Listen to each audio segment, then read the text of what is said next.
I am preparing a turkey because it's my anniversary. 17 years we've been married, and for us 17 years is the turkey anniversary. 17 years of marriage, it gets messy sometimes. It's kind of a gross process. You'd think your anniversary would call for a romantic candlelit dinner for two, not a 23-pound turkey.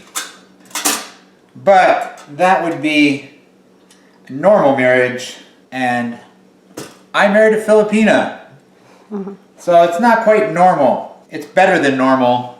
But one thing you come to understand is you don't just marry an individual, and I think that's probably true in most marriages, but frequently you marry into a family.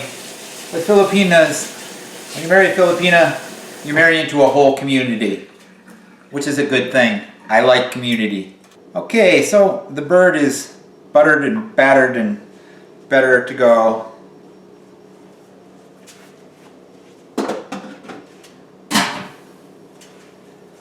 And now we wait for 4.5 hours, which gives me time to tell a story. In a year full of delightfully pleasant surprises, one of the most unusual at VidCon this year was that I found myself on a late night run with Michael Aranda, running around Disneyland. We're running along, jogging along, and just talking like two normal people, and Michael asked me how I met my wife.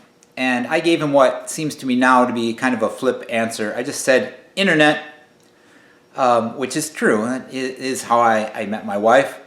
But it doesn't really begin to tell the tale. And a bit of backstory here.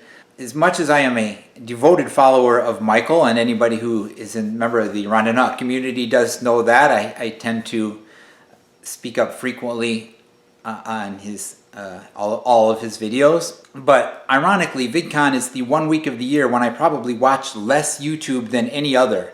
And Michael at that time, just before VidCon, Michael was engaged in a huge marathon session of trying to catch up with vlogs, and I was watching those, trying to keep up with those as much as possible, but I stopped just before the video where he announced that he and Claire, the woman he was had been seeing for a while, that they were parting ways, amicably, happily, but he was going to be single again. I might have heard the question differently if I had been aware of that. But I didn't. He just asked me how I met my wife, and to be honest, I thought it was just one of those questions that people ask, and nobody's really interested in the answer. And that's a disservice to Michael, because one of the things we like best about him is his genuineness.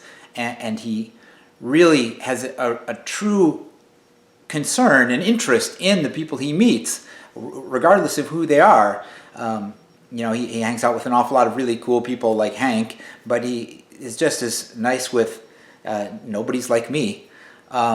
And that's not any slam on my self-esteem or anything. You don't need to reassure me, but basically in the larger scheme of things, I'm not anyone special, but Michael really takes a genuine interest in that, and I should have probably taken that question more seriously.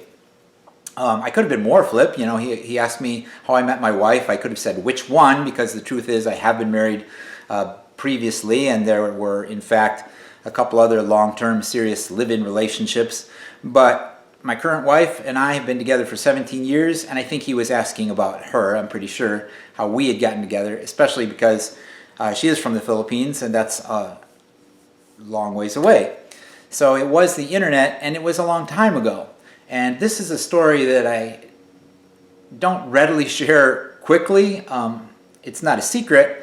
I wind up telling it almost every year to my students, but I only reveal this story because we have been together for a long time now, and I feel our relationship is fairly successful. But this is kind of embarrassing because we met through the internet, but this was a long time before Match.com or Tinder or any of the current social platforms designed to introduce people to one another.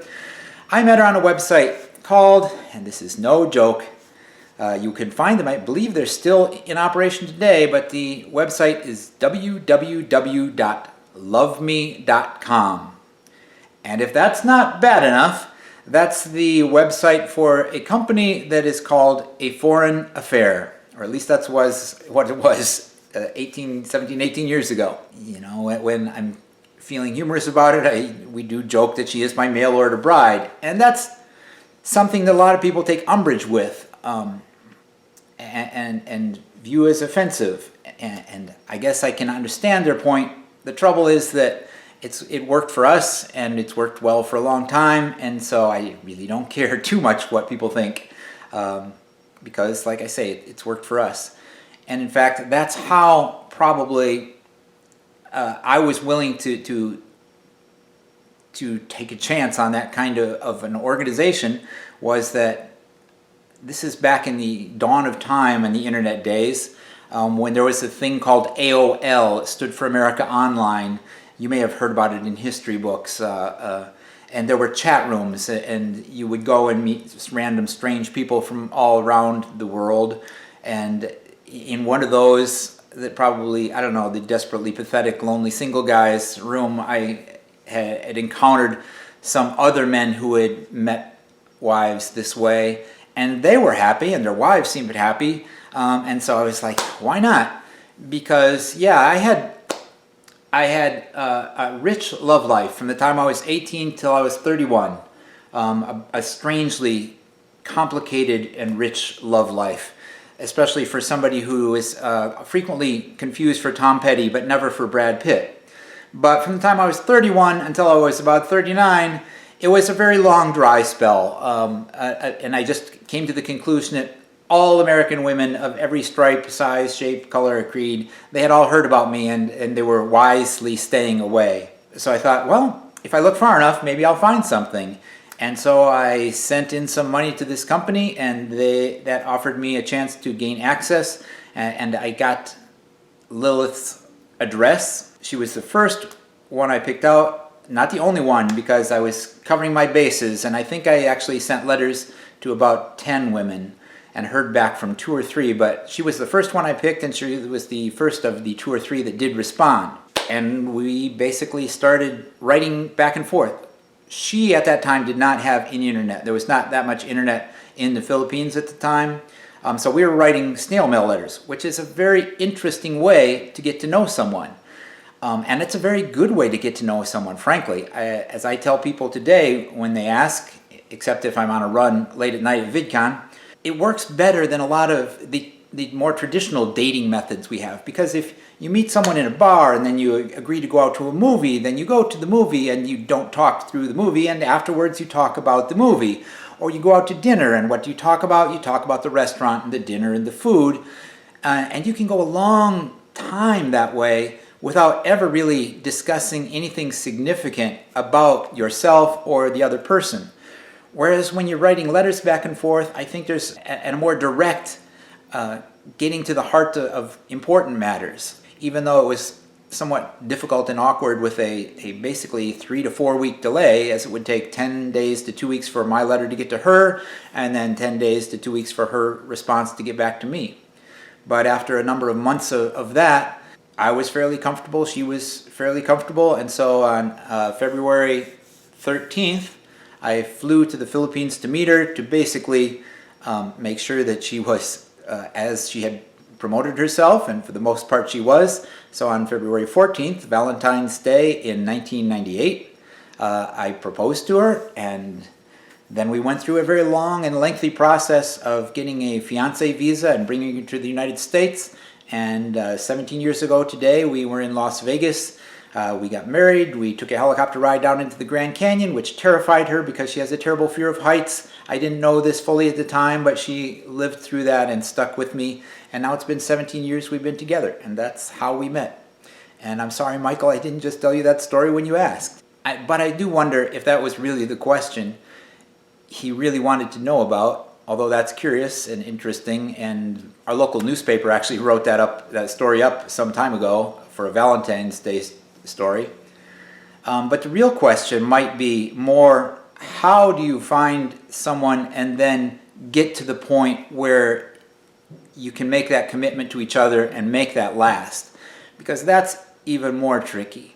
That's maybe where I have possibly gained some understanding because of those previous relationships and the previous marriage, that it's not a matter of how I found my wife 6,000 miles away.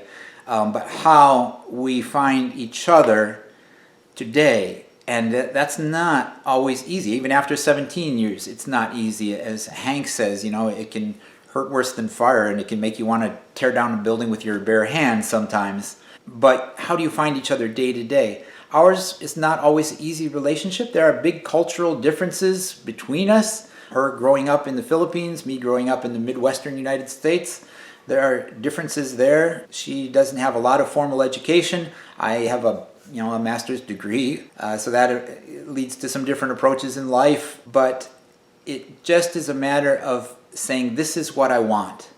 And what I want is to be part of a unit that survives and isn't overcome by those differences. It's not a question of it being easy to find, it's a question of it being worth working through every day. And you find someone who also wants to have that same thing. And then it's making that commitment. And for us, for 17 years, it's happened. So it can happen maybe for anybody, because we are an odd couple. We are very different. Beyond those cultural differences, she likes a lot of different things than I do, and doesn't like a lot of the things that has no interest in most of the things that I do. But we stick together and make it work. I hope everybody out there that wants to have that kind of relationship finds it, because for 17 years, I've been really happy, and I hope to have another 17 more, maybe even more. So thanks. That's the story of how I met my wife, and if you've got a story out there about how you met someone, or if you're struggling with that, let me know down in the comments. Till next time, don't forget to be awesome, and I will talk to you again soon, hopefully.